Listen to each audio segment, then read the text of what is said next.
Riverside.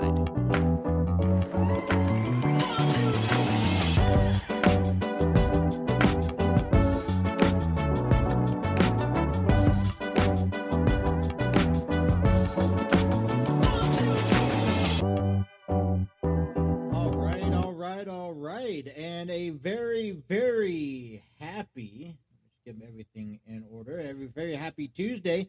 And welcome to another episode of the TNC Sports Talk. My name is Justin. And on today's episode, we are wrapping up a very short week as we have a 5-day weekend ahead of us. And so I got a very, very complex, compact news program for you guys today, getting you guys ready for Christmas. Like I mentioned, we will not be here tomorrow, Christmas on Thursday, Friday, Saturday, Sunday. We will be back on December 29th, 2025. We will have 3 more episodes then, Monday, Tuesday, Wednesday, heading into the new year, have a 4-day weekend, and then we'll come back for another, to resume our normal programming starting January 5th. At least that's the intention. Like I mentioned in past times, sometimes it's a little bit difficult depending on, weather, people being home from school, from daycare, illnesses, stuff like that occurs. But I will do my best to stay up to date and all that fun stuff. So want to just kick things off here. Today's episode, I am going to talk about, recap you on Monday Night Raw. I will talk a little bit about the Anthony Joshua and Jake Paul fight last Friday. I have a series of reports from Major League Baseball and NFL getting you guys ready for Week 17. And then I also have Week 16 bowl games that I'd like to share with you here in this program. So bear with me as we get all this done, said, and talked about here on this program. But I wanted to just congratulate the Cincinnati Bengals wide receiver Ja'Marr Chase. And we will actually cover this in one of our segments today. But Ja'Marr Chase was named for his 5th straight Pro Bowl as he received the most votes for the AFC out of the wide receivers. So I thought that was a good news coming out of today, on top of the Bengals winning and beating the Miami Dolphins last Sunday. Obviously, I think the morale and the anticipation is going into this Sunday back at home. We actually finished off the season back at home.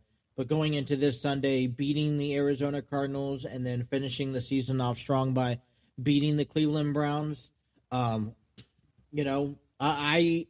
want to finish off strong, right? I feel like that's a fair standard that for me, I want for the Bengals to have is to finish off the season strong.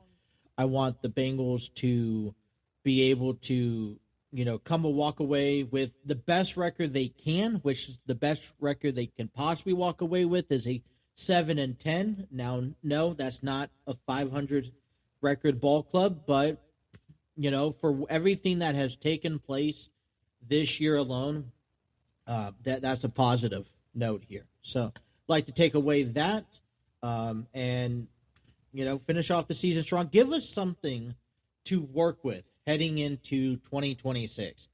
Get us some sort of news and speculation, to talk about during the offseason to kind of say, hey, look, this team is still a good team.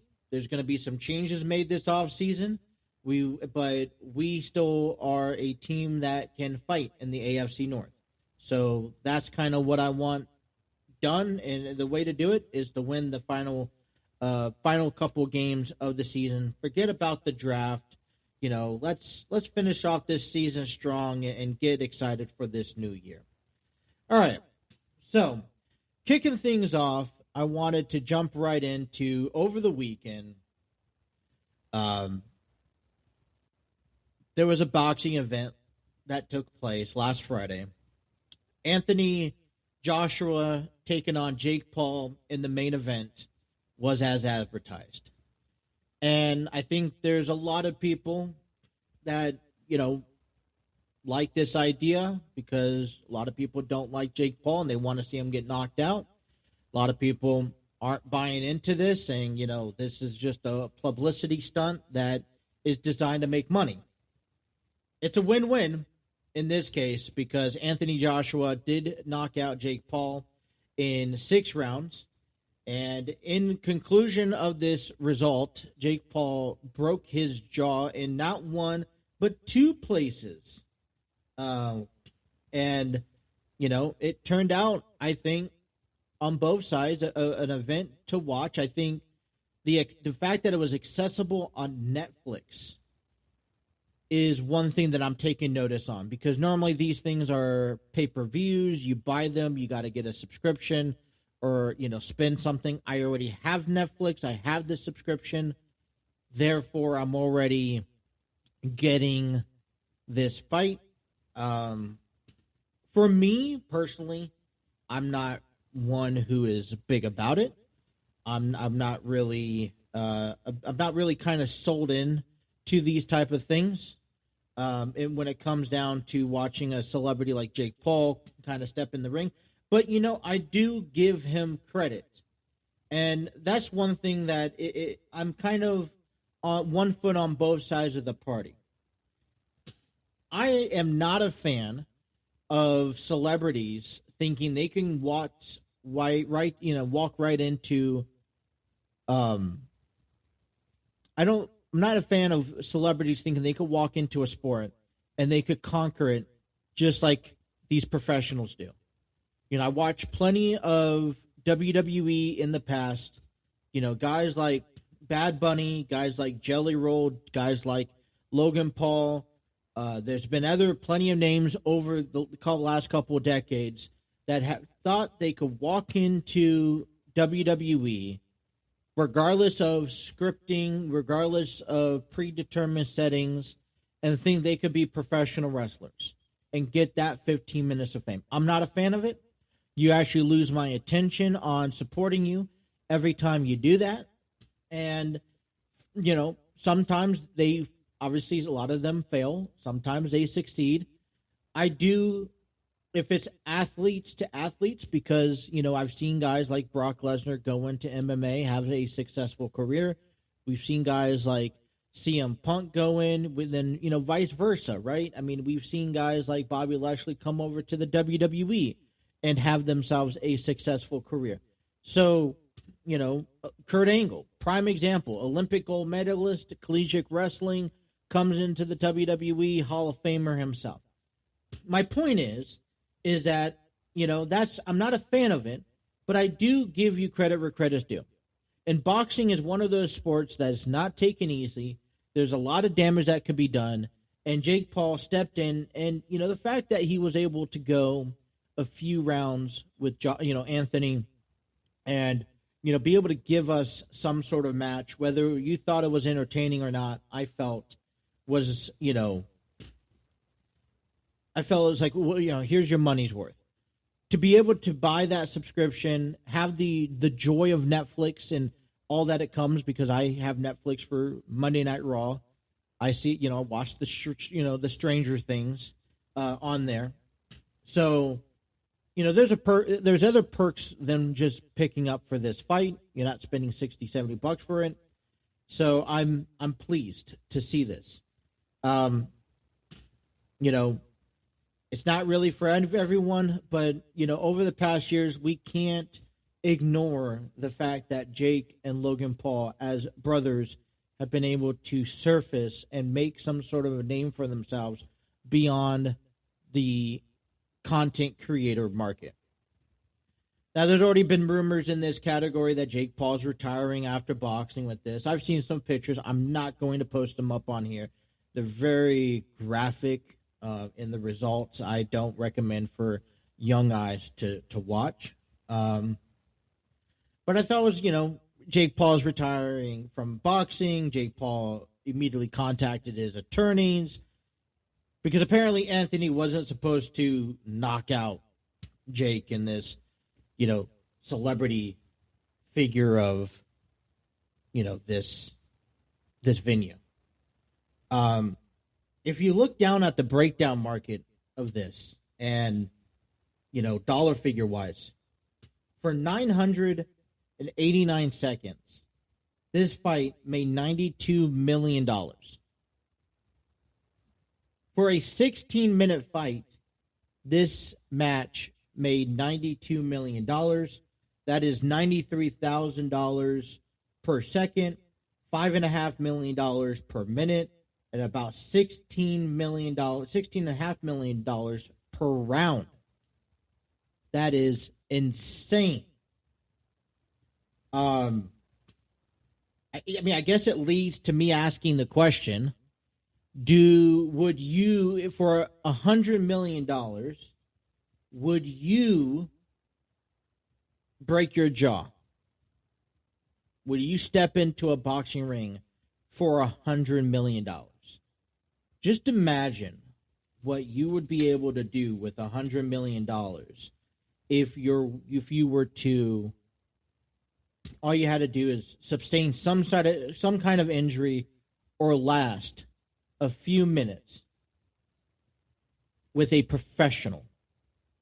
Just imagine that for WWE fans, stepping in the ring for maybe 90 seconds with Brock Lesnar, receiving numerous F5s, and not getting pinned or not submitting or not getting counted out. Could you last 90 seconds in the ring with Brock Lesnar? That's the equivalency to this. Could you last 90 seconds in an octagon with Ronda Rousey for $100 million or 6 rounds? So, as much as I'm not really a big fan of it, it was entertainment. I was entertained by this fight. I ended up watching it again later. Actually, my wife and I watched it again last night just for shits and giggles. And, I'm just pulling up the notes of the post-fights, and I feel like that was, I don't even know what to think. I just like that. I think that's so dumbfounding to be able to get paid $100 million for a 6-round fight, and all you received was a broken jaw. Receive a broken jaw, temporary fix. It's going to cost you for the holidays. I get that, but you're going to be well set for several years to come. Listen, $90 million on my spending, maybe $100,000 a year, that lasts quite some time, in my opinion. But all right, Monday Night Raw was last night. It was obviously pre-taped back from Friday as we head into the holiday week, and times and wrestlers deserve to take some time away from themselves. It's one of those things where I think fans and social media complains when in years past we receive the best of matches of 2025 or the best of 2025 in that preference instead of an actual show. It's been made more clear in these recent years that WWE will be taking holidays. They're more labor law efficient, and I appreciate that. But this time of year where the wrestlers are not competing, there's really not much going on, and people are distracted with the holidays, you kind of figure that the WWE would maybe lean towards doing a recording of best of 5 series. They had Raw last night. I tuned into a good while, caught up this morning. They had about maybe an hour and a half of actual matches and content within their time frame. A lot of it was filled of backstage interaction and interviews and promo cutting.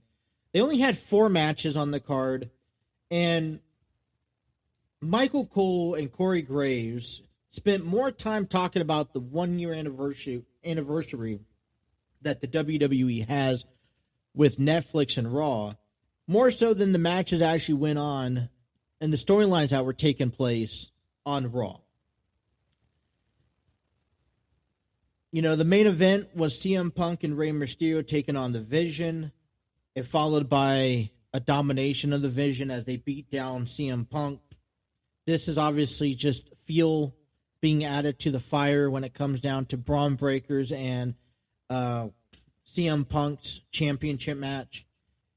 Gunther cut another 5 to 7 minute promo. Didn't really say much of anything, but still portrayed as the most hated man in WWE.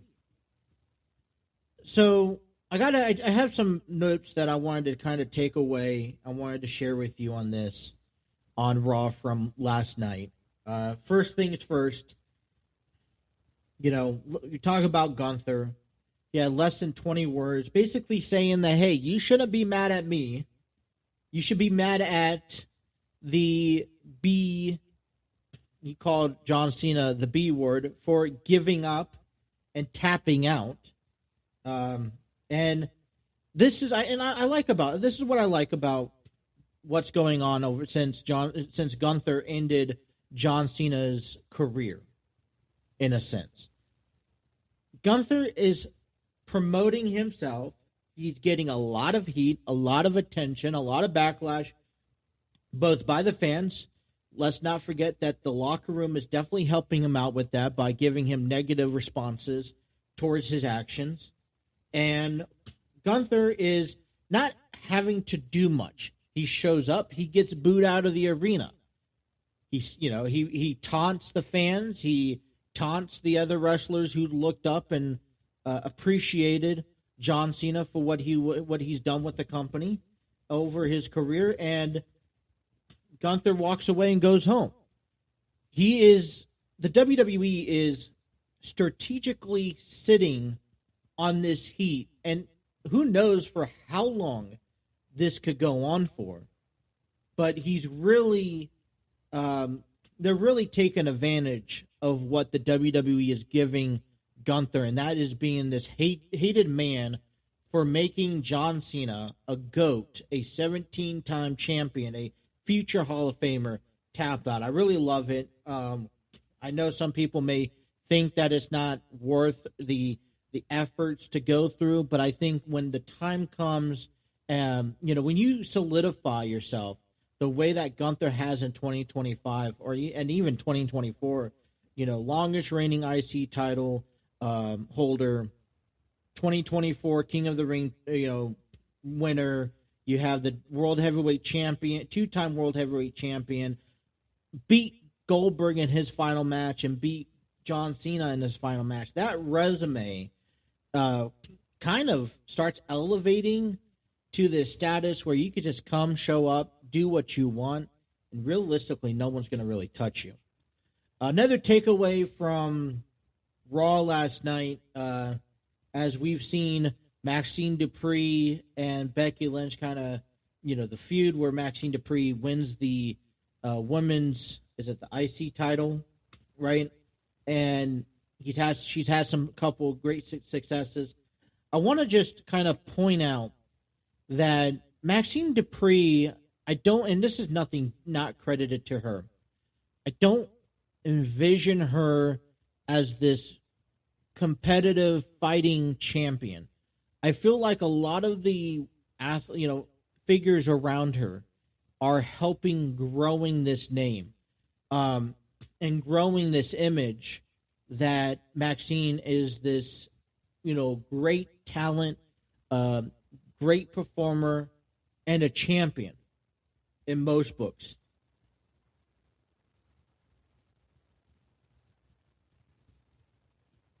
So,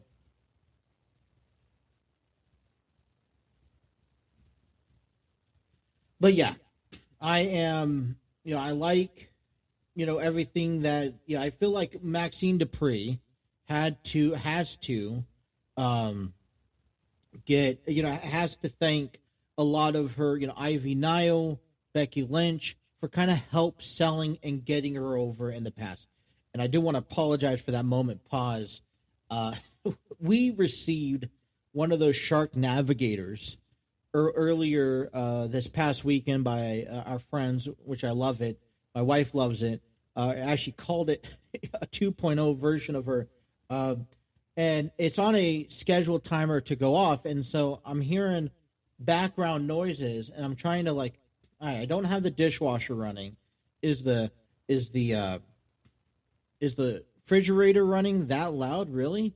But then I'm like noticing it's 1 o'clock. We have it scheduled to go off, and that's what I'm hearing in the background. If you guys hear it in the background as well, that is because I'm not going to mess with the system right now in the program.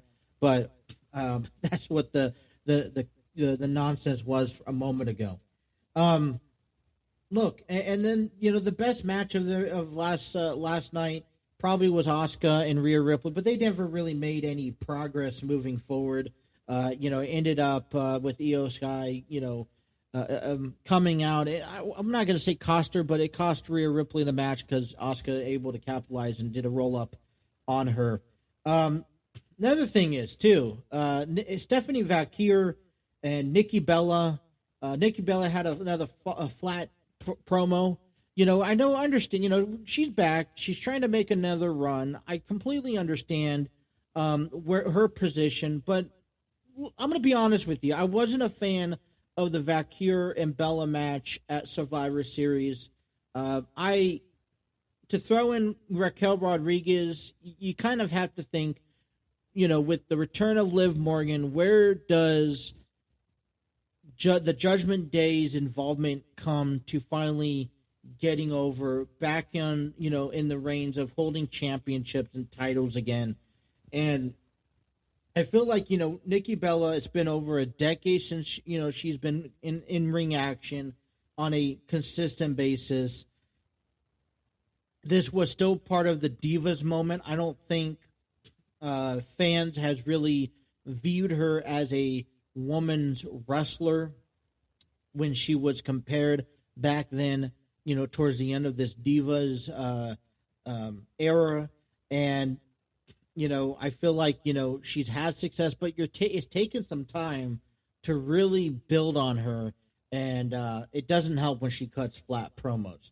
The biggest things that I really take it away, I had to really say, point out here on Raw last night. For one, I've expressed to this on our show over this past week. I do not like this decision of the WWE revealing Austin Theory as the Masked Man. Not so much because it's Austin Theory, more so because the timing of it. You knew you were coming into the holidays. You knew you were coming into a time where you're not going to put not a lot of people are tuning in. Maybe WWE thought that, hey, if we reveal this Masked Man now, we're going to be able to, have people tune in to our holiday episode. But you're not. I feel like it was just poor timing on behalf of WWE.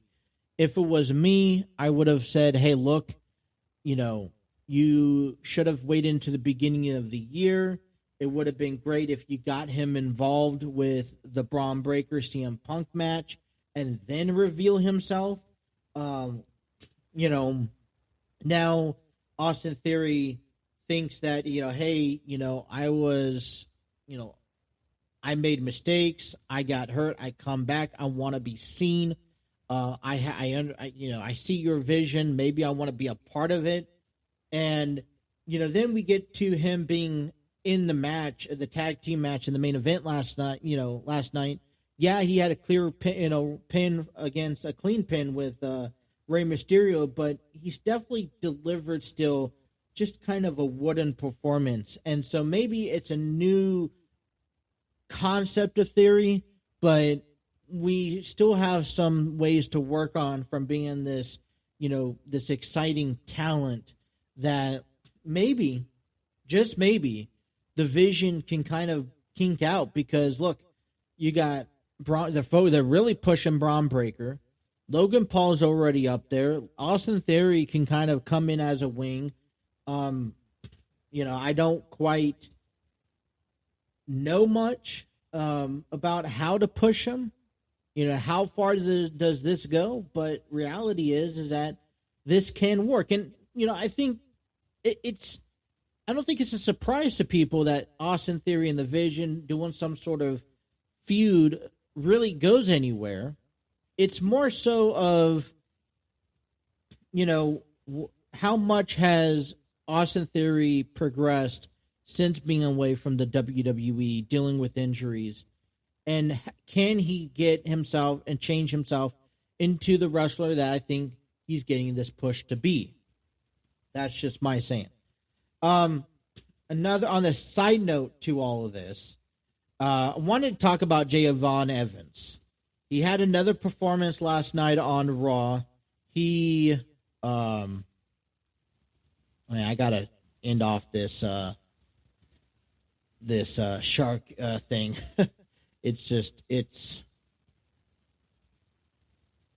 There we go. All right, sorry about that. I don't know if you guys hear this over the recording, but it's starting to get closer to me and very loud.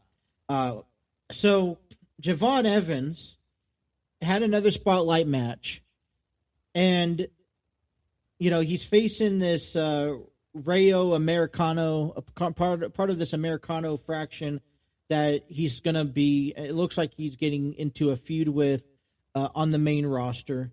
Obviously, he ends up picking up the victory.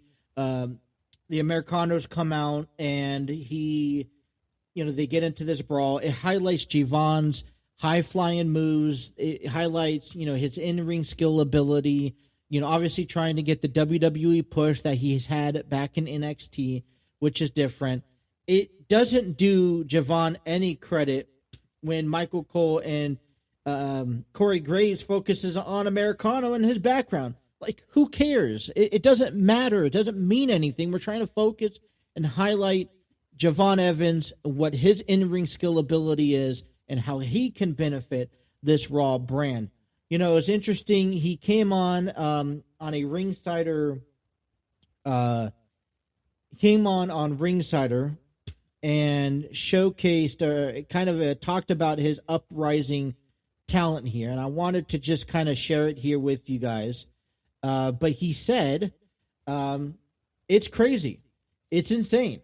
Honestly, it's just a blessed opportunity, and I feel like they trust me, and I'm glad that they do, especially, being 21, like that's a lot of responsibility, but they trust me enough to give me all of these opportunities, and they know that I can go crazy with these opportunities, and that is what I've been trying to do. Javon Evans is a young guy. He's getting pushed pretty big when it comes down to this, being pushed into the main roster. I like it. I don't remember the last time, so it's kind of far and few where we see these young guys that are in their early 20s, very talented guys, but they get pushed to the main roster and they actually get showcased to be this next tier talent. And that's what Javon's doing. And all you could do is, as young as you are, because there's a million 21-year-old people that want to fill in your shoes. All you're wanting to do, though, is just be, humble, be grateful, do everything you could possibly can. I think Javon has the in-ring ability. I think he's competent enough to be, this mid-card guy. It's going to take some time to build. I think this is a great timing to do so. But, I feel like, he has to just stick with it. And, I love his response. I think this encourages the NXT roster to do a lot more, to pay attention to him and to focus on his abilities. And to, hey, you're seeing this young kid grow up and make it to the main roster. If you have what it takes, it's your time to showcase and highlight all that. So that is for me, Raw's recap, and love everything. A link in the description for that will be down below. I don't know what happened to my. Well, it looks like I'm lost one of my note pages. I got my NFL. Oh, that's why, because I had put it up there on the thing. All right, look, holiday season. If you guys are looking for your next your last minute present, instead of hitting these stores, why don't you just go out there, head online, a link, you could click on this link right here. It's for the new performance by Grassroots, presented by Enlightened Studios, written and directed by Terry Chappell. It's about a black family, or a colored family, excuse me, I don't know the proper terms of these, but a colored family joining a white neighborhood in the 1950s, dealing with the drama, dealing with the adversities and the secrets that lie behind it. Truth comes out, and it's a great performance. It's going to be at the Artsville of Cincinnati, Ohio, on February 20th through the February 21st. You guys can get your tickets today by heading over to tickettailor.com. A link is in the description below. Get them while they're still available, before they sold out. And while you're at it, follow Enlightened Studios on all social media platforms. Stay up to date with all their latest news and information so you don't miss any events that's upcoming for Enlightened Studios. So check them out. And while you're at it, get your tickets for Grassroots. Well, college football is heading into week 18 bowl games. We have a handful of games that are scheduled for today. At the time of this recording, today's games we have kicking off is the Boca Raton Bowl at 2 p.m. Toledo taking on Louisville. Western Kentucky will be taking on Southern Mississippi at the New Orleans Bowl at 5:30. And UNLV take on Ohio at the Frisco Bowl at 9 p.m. All of them available on ESPN. We only have one game on Christmas Eve, and that is the Hawaii Bowl as California takes on Hawaii at 8 o'clock. On Friday, December 26th, Central Michigan and Northwestern kicks off a 1 p.m. Game Above Sports Bowl. At 4:30, the Rate Bowl for New Mexico taking on Minnesota. At 8 p.m., we have FIU taking on UTSA. For First Responders Bowl, you can check your local streaming, all of them available on ESPN. On Saturday, bowl games continue as at 11 a.m., Pittsburgh takes on East Carolina at the Military Bowl at the Marine Corps Memorial Stadium. That will be available on ESPN. At noon on ABC, Penn State takes on Clemson at the Pinstripe Bowl at Yankee Stadium. 2:15 p.m., UConn takes on Army at Fenway Bowl at Fenway Park. That'll be available on ESPN. On ABC at 3:30 p.m., Georgia Tech takes on BYU Pop-Tart Bowl. At 4:30 on CW, Miami, Ohio takes on Fresno State at the Arizona Bowl in Arizona, Tucson, Arizona, at Arizona Stadium. At 5:45 p.m. on Saturday, North Texas takes on San Diego State on ESPN at the New Mexico Bowl in Albuquerque, New Mexico. 7:30, ABC's production of the Gator Bowl, where Virginia takes on Missouri. And then to wrap things up on Saturday, we have LSU taking on Houston at the Texas Bowl at 9:15, available on ESPN. And then we wrap up Week 18 of bowl games with a 2 p.m. Monday afternoon game on ESPN, Birmingham Bowl in Protective Stadium in Birmingham, Alabama. You can check all the bowl games and information while we head on to on CBSSports.com. All righty, let's jump right back into that. And I'm going to jump our heads over to our MLB latest news and updates. A link will be provided in the description of our upcoming news and latest rumors.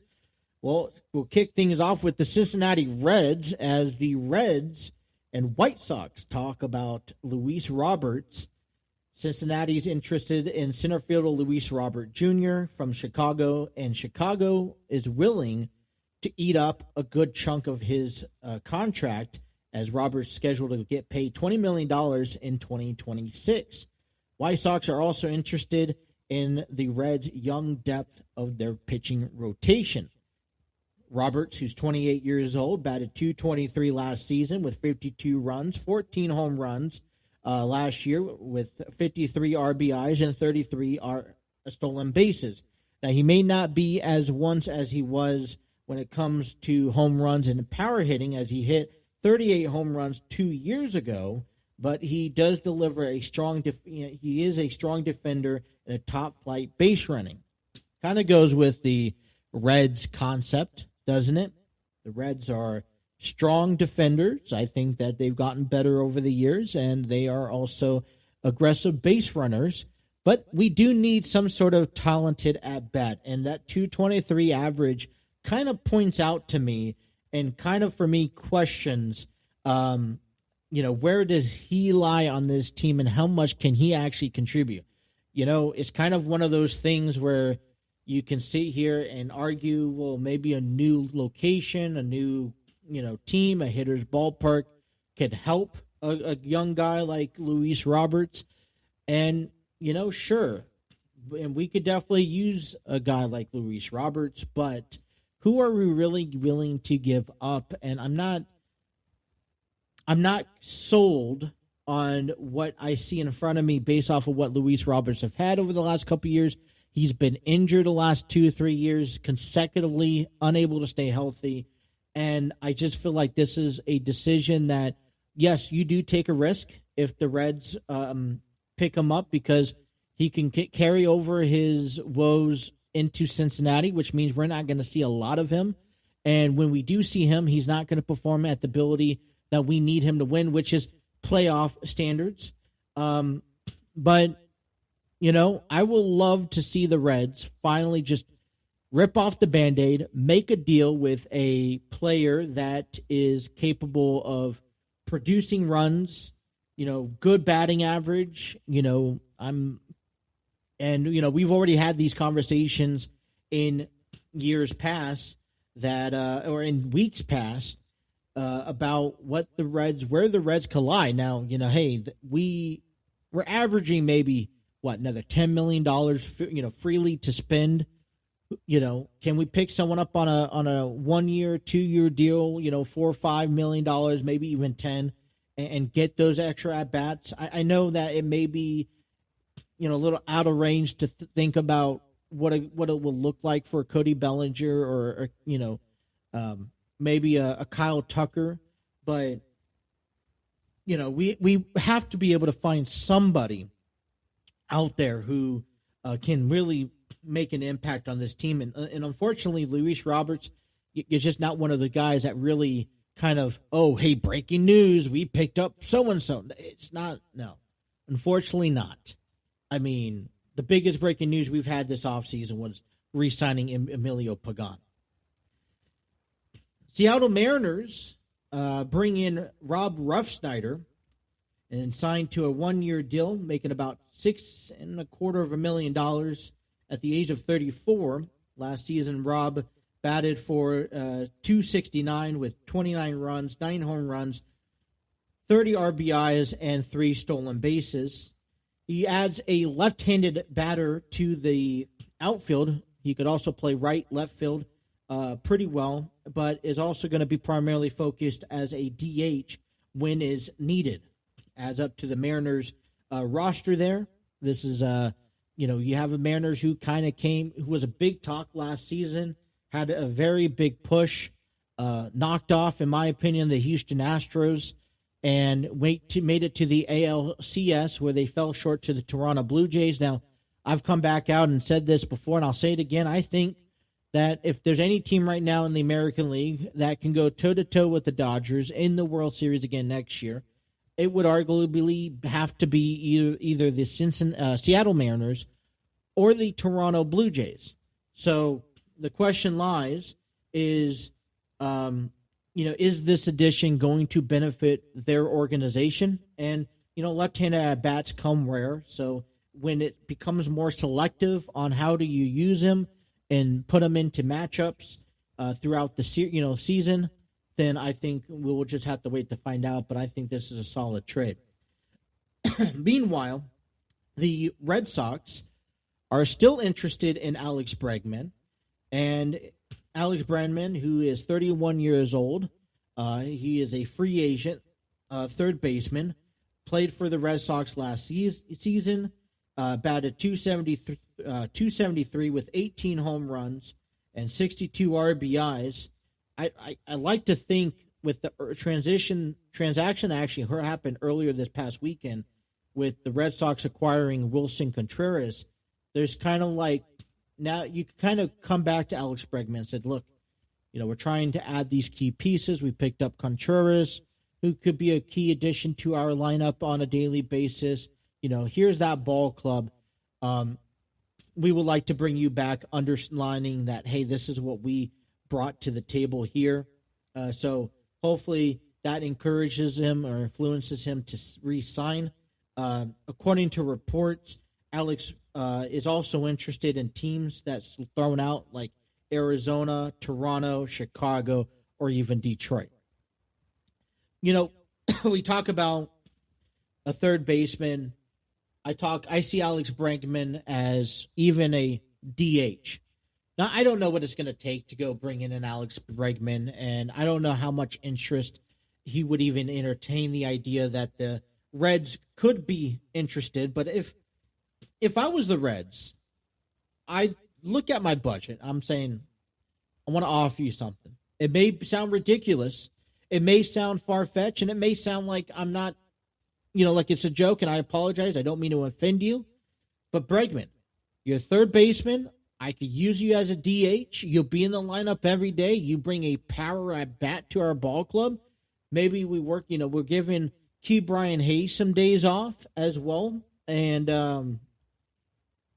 I feel like you fit perfectly. Maybe you're willing to pick up and learn how to play first base a little bit.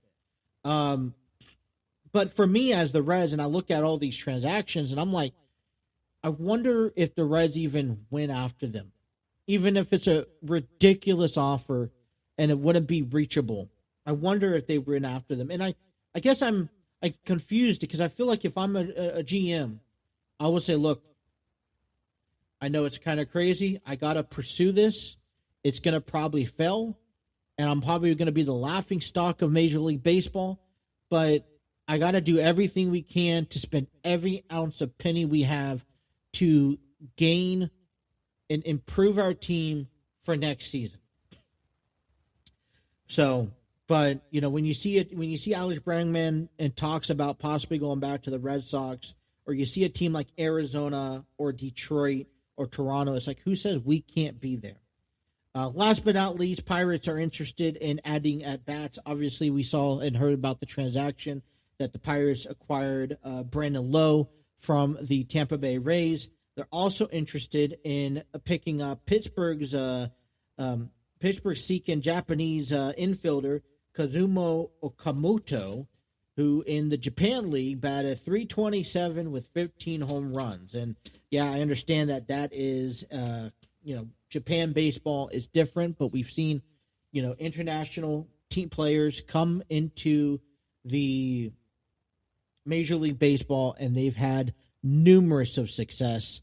And so, listen, this is the other thing I wanted to point out. Whether or not Pittsburgh actually can acquire someone like that, the fact that Pittsburgh's making deals and trying to improve their team for a lost cause, it's like, all right, well, what are we doing to level up to that as well? Alrighty, some news and information lurking around the NFL. We'll start off in Pittsburgh, as a link will be provided down below for this article here. But DK Metcalf is suspended for 2 games unpaid after an altercation with a fan on Sunday's game against the Detroit Lions. Apparently, Metcalf, who got into an altercation off the field involving a fan last Sunday, where the Steelers beat the Lions, apparently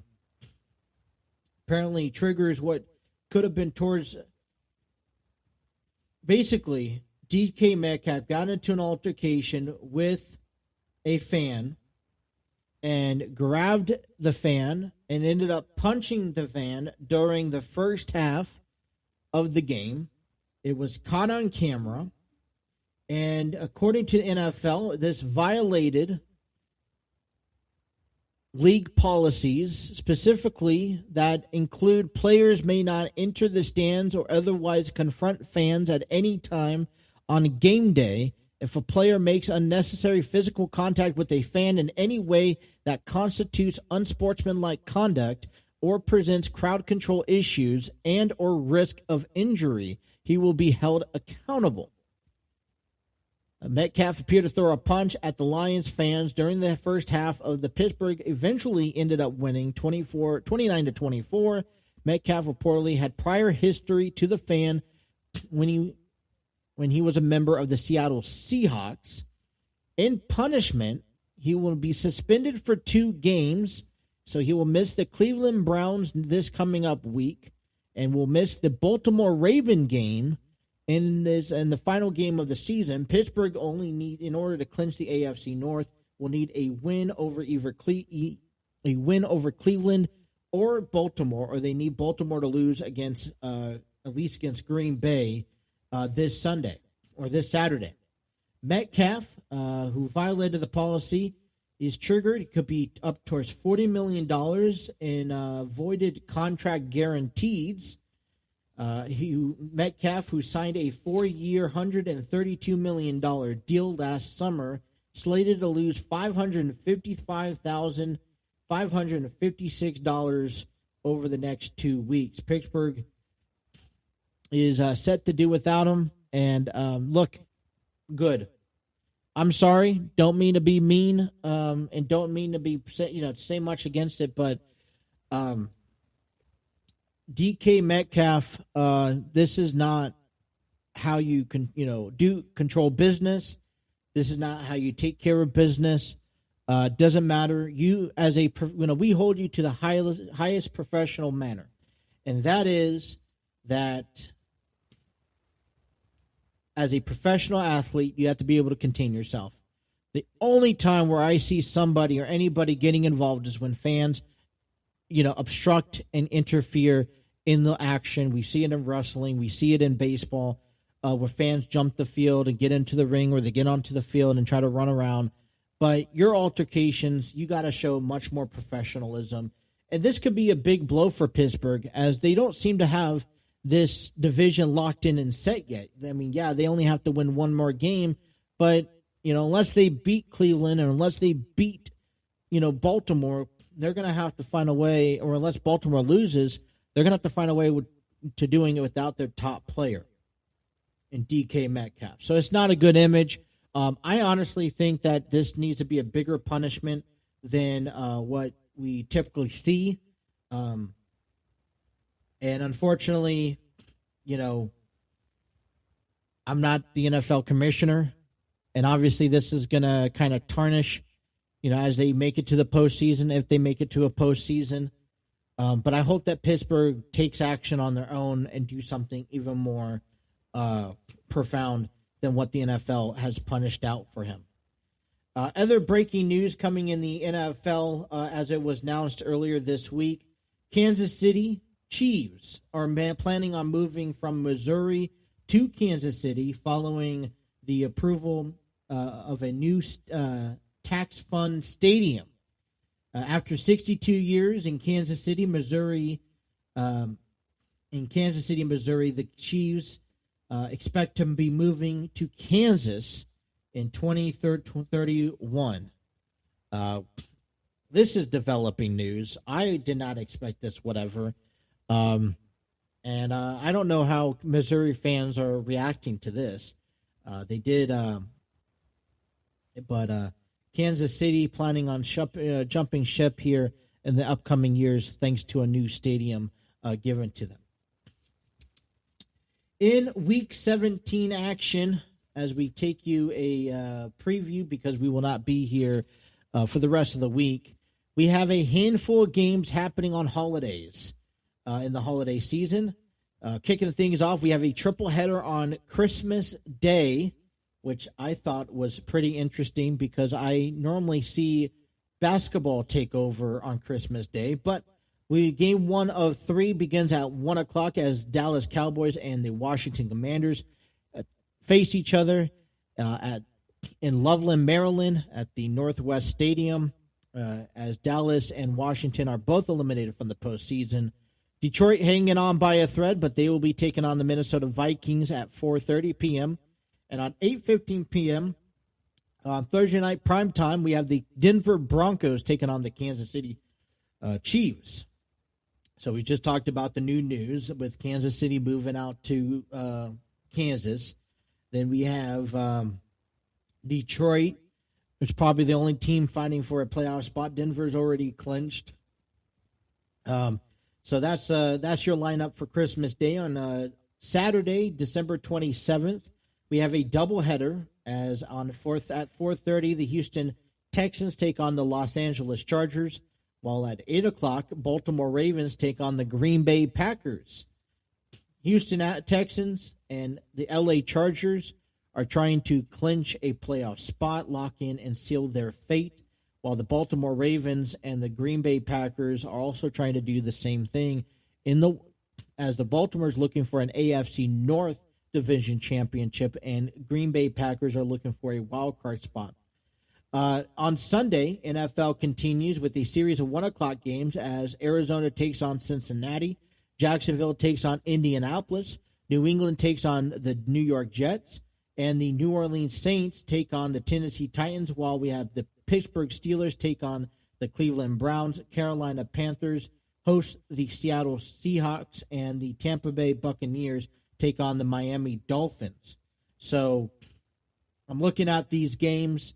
Obviously, Arizona and Cincinnati is something to look into. Something that we'll probably have a conversation at some point next week has been how has the return of Phillip Rivers since his comeback from retirement after 5 years. Obviously, the Colts have not won the last 2 games since his return, but maybe not at the discretion of Rivers. But the question lies is, what better quarterback do you have as an option here? And was this deal worth it at the end of the day? A game that you want to watch is the Steelers in Cleveland, because if the Steelers win, they clinch the division. Seahawks in Carolina. Carolina just captured the AFC South. They're above the Tampa Bay Buccaneers. Seattle Seahawks is a top-tier team. They're trying to close out on a NFC West division title. If both teams trying to hold their position in the race to the NFC playoffs.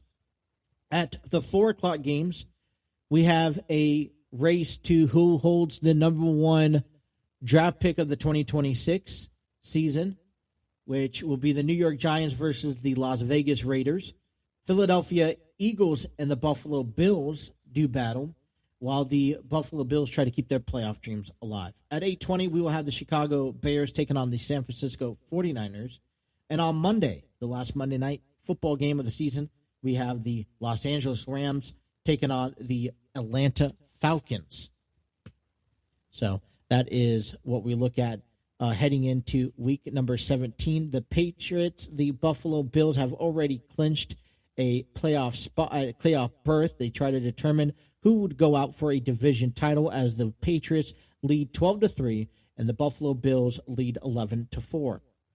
If the Pittsburgh Steelers win, they will clinch the AFC North. Baltimore needs the Steelers to lose both games, while Baltimore will need to win both games in the final 2 games of the season.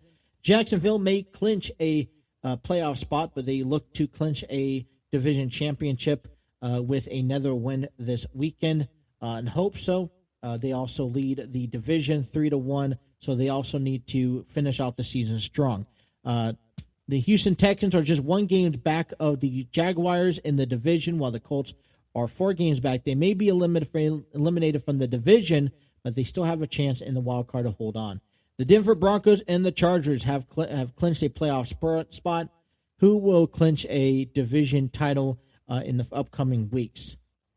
Eagles, who we already know, clinched the NFC East. The Bears clinched a playoff berth awaiting a division title. Packers and the Lions are still in the hunt of the wild card spot, as the Packers look to also in the hunt for a division title, depending on the outcome of the remainder of the season. Carolina Panthers are up ahead of the Buccaneers by 1 game. Seattle Seahawks 49ers, and the Rams have all clinched their playoff spot. As of coming into Week 17, the playoffs look at this. The Broncos hold the number 1 seed, followed by the Patriots, Jaguars at number 3, and the Steelers at number 4.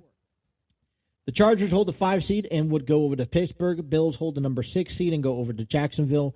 And Texans hold the number 7 seed going over to New England. In the NFC, the Seahawks have the lead at number 1, the Bears at number 2, Eagles number 3, and the Panthers number 4. The 49ers and the Rams have the 2, 5, and 6, as well as the Packers have the number 7 seed. On the outside looking in, the Colts are just 2 games away from the number 7 seed. The Ravens trying to stay alive. Doesn't look like they will be in the hunt for a wild card position. So it comes down to one team and then just placement. Same thing goes for the NFC, as the Lions are just right behind the Packers, and the rest of the division has been eliminated. That is your NFL news. I had this article I wanted to be able to pop up. Let me see if I can pop up to end this show here.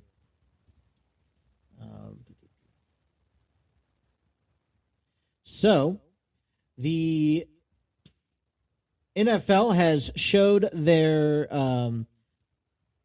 revealed their Pro Bowl teams, and breaking news coming out of that is that Chiefs Travis Kelce lead fans vote selected for the 11th time. Kelce led by all players on the fan balloting for the second straight year with a Pro Bowl roster set. So here is as the roster has it as of right now, who has been selected. We'll start off in the AFC, as the Pro Bowl selection has Josh Allen in the Bills for the quarterback, Justin Herbert in the Chargers, and Drake May in the Patriots.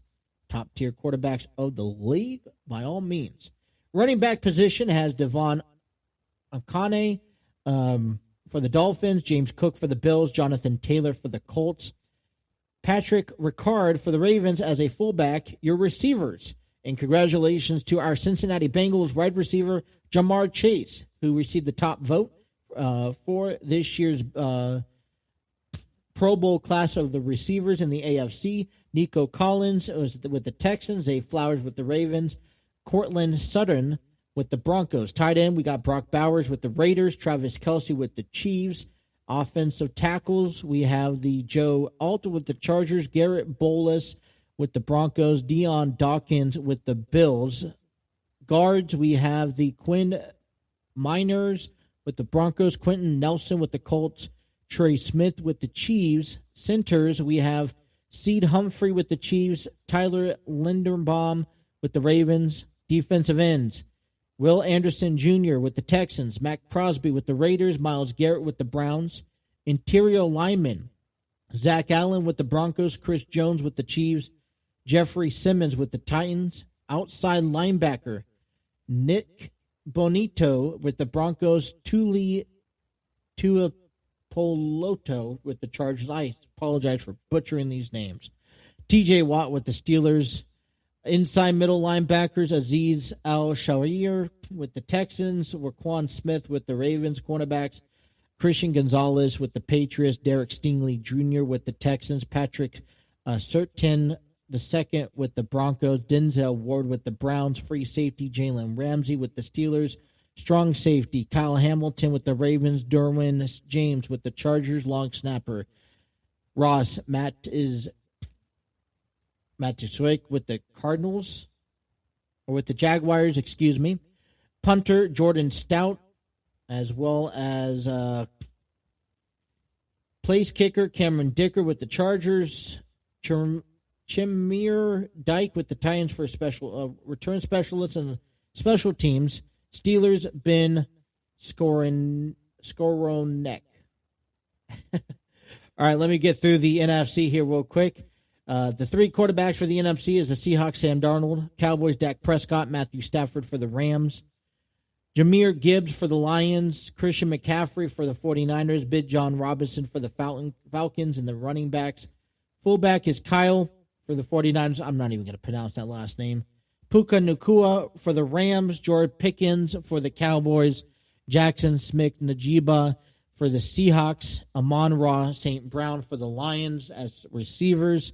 Tight ends, George Kittle with the 49ers. Trey McBride with the Cardinals. Offensive tackles, Penei Sewell with the Lions. Trent Williams with the 49ers. Tristan Wirfs for the Buccaneers. As the guards, Chris Lindstorm with the Falcons. Tyler Smith with the Cowboys. Joe Thuney with the Bears. Centers is Drew Dahlman with the Bears. Cam Jurgens for the Eagles. Defensive end, Aiden Hutchinson for the Lions. DeMarcus Lawrence for the Seattle Seahawks. Michael Parsons with the Packers. Interior defensive lineman, Jalen Carter with the Eagles. Leonard Williams with the Giants. Quinnen Williams with the Cowboys. Outside linebacker, we have Brian Burns with the Giants. Jared Verse with the Rams. Byron Young with the Rams. Inside middle linebacker, Zach Braun with the Eagles. Jack Campbell with the Lions. Cornerbacks, we have Cooper DeJean with the Eagles. J.C. Horn with the Panthers. Quinion Mitchell with the Eagles. Davon Witherspoon with the Seahawks. Free safety is Kevin Byard with the Bears. Antion Winfield Jr. with the Buccaneers. Strong safety, we have Budda Baker with the Cardinals. Punter Trey Way with Commanders. Place kicker Brandon Aubrey with the Cowboys. Rashad Shaheed with the Seahawks for a kick return. Special teams with the 49ers. Luke Gifford. Long snapper John Weeks with the 49ers. Man, that's the roster. All subject to be changed. We have Denver Broncos, Baltimore Ravens, San Francisco 49ers, Seattle Seahawks, tied for a league high of 6 selections. The Chargers, Cowboys, Lions, Eagles also produced 5 selections each. For second straight year, Kansas City tight end Travis Kelce led by all players in fan balloting. Kelce earned his 11th consecutive Pro Bowl nod in what might be his final year of his Hall of Fame career. Another notable selection is Jalen Ramsey, who made the Pro Bowl for the first time as a free safety after switching positions during the first season with the Pittsburgh Steelers. Notable omission where Eagles running back Saquon Barkley and the Ravens running back Derrick Henry. Of a traditional football game, the NFL instead moved to having a celebration of players' skills that is highlighted by flag football game between the AFC and NFC. For the first time, the Pro Bowl games will take place at the site of the Super Bowl, which will be held in San Francisco Bay Area. So, I don't know. What do you think? Any more Bengals players deserving to be in the Pro Bowl this season? Maybe T. Higgins. I mean, based off of the performance last week with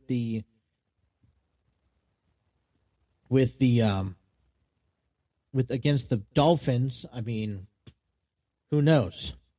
Maybe Chase Brown, in this sense. But man, so I do want to just go on. I know if we dragged this show out a lot this hour. We're surpassed that time. We're just about done. I want to appreciate everyone for tuning in on this special edition heading into the holidays of our talk show. I want to thank everyone for tuning in. Without each and every one of you, whether you guys are listening to us on our audio platforms, whether you guys are watching us on our social media accounts, I want to thank you for an incredible ride this year. I know we got a couple more episodes ahead of us, but I just, it would do me injustice not to thank you. It's been an incredible year for this channel to grow and to get back up and running. I love talking sports. I love covering the news and highlights in the sports world. And I was given the opportunity to bring that back to life and do what I love to do. And this is what I'm passionate about. And don't get me wrong. I think that, the gaming aspect of all this, everything that you're seeing from WWE 2K Universe Mode to MLB The Show to NFL Madden franchise. All of that has helped grow this channel, but I want to start getting back to that podcasting and sharing with the sports. I want to engage with you guys. I invite you guys to come on as I become more of a content creator, and I'm learning the skills of all that. So, listen, I appreciate all the support you could give and all the ones that as we continue to grow, you see this show develop and change over time. I hope, you guys enjoy the product here. And I can't wait for what 2026 has to offer. I can't wait to see what what our new plot projects are and how the season progresses and how the Reds and how the Bengals progress. And I'm excited. I'm excited for all of that. And I want you guys to be excited. So if you guys are wanting to reach out to me, get in contact with me, let's talk sports, whether it's in the community chats, whether it's DMs, maybe you come on here as a guest and we cover sports on one of our episodes, let's do it. Reach me or DM me, get in contact, and let's make that happen. I want to wish everyone a happy holidays, a Merry Christmas over the next 5 days. I will be still posting content. It's just not doing a daily episode like I normally will be. We will be back on December 29th, next Monday, as we recap Week 17 of the NFL. We will recap more bowl games, get you caught up in the WWE. I want you guys to think about, because it will happen January 5th, what are your highlight moments of 2025? What are you thankful for? What are you expecting or goals for accomplish? What is your New Year's resolution? What is your top 5 moments of wrestling, top 5 players, top 5 athletes, female, male, all that stuff? We will start breaking that down and giving you those perspectives coming here in 2026, beginning January 5th. But with that being said, that is all the time I have for you guys today. Thank you so much for tuning in. Whether you guys are listening to us on our audio platforms or social media accounts, be sure to hit that like, share, and subscribe button. Don't forget to have those notifications on so you don't miss a single episode. And until next time, happy holidays, and thank you guys for watching.